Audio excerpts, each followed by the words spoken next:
Hi S ஒரு ஷெரீஃப் பார்த்தோன்னா evening ஆனதும் பெல் அடிச்சுக்கிட்டு எல்லாரும் வீட்டுக்குள்ளே போங்க இருட்டாக போகுதுன்னு சொல்லி வார்னிங் கொடுத்துட்ருக்காரு. வீட்டுக்குள்ளே போனது டோரு விண்டோவும் லாக் பண்ணிட்டு அந்த டாலிஸ்மன் ஸ்டோனை டோரில் மாட்டிட்டு நல்லா சேஃபாக இருங்க, வெளியே வராதீங்கன்னு சொல்லி வார்னிங் கொடுத்துட்ருக்காரு. இந்த டைமில் ஒரு லேடி பார்த்தோன்னா அவங்க ஹஸ்பண்ட் இன்னும் வீட்டுக்கு வரலன்னு சொல்லி வெயிட் பண்ணிட்டு இருக்காங்க. அவங்க ஹஸ்பண்ட் பாரில் நல்லா குடிச்சிட்டு மட்டையாயிடுவார்.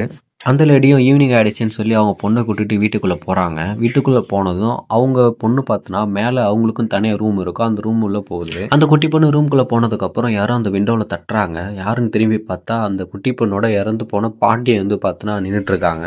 அந்த குட்டி பொண்ணுக்கிட்ட நான் தான் உன்னோட பாட்டி, ஓப்பன் த டோர்னு சொல்கிறாங்க. அந்த குட்டி பொண்ணு அந்த டோர் ஓப்பன் பண்ணுறதாக கிட்ட போகிறாங்க. சடனாக பார்த்தோன்னா அந்த குட்டி பொண்ணோட அம்மாவும் மேலே வந்துடுறாங்க. மேலே டோன்ட் ஓப்பன் த டோர்னு சொல்லி அந்த குட்டி பொண்ணுக்கிட்ட சொல்கிறாங்க. ஆனாலும் பார்த்தோன்னா அதை கேட்காம அந்த குட்டி பொண்ணு பார்த்தோன்னா அந்த டோர் ஓப்பன் பண்ணிடுது.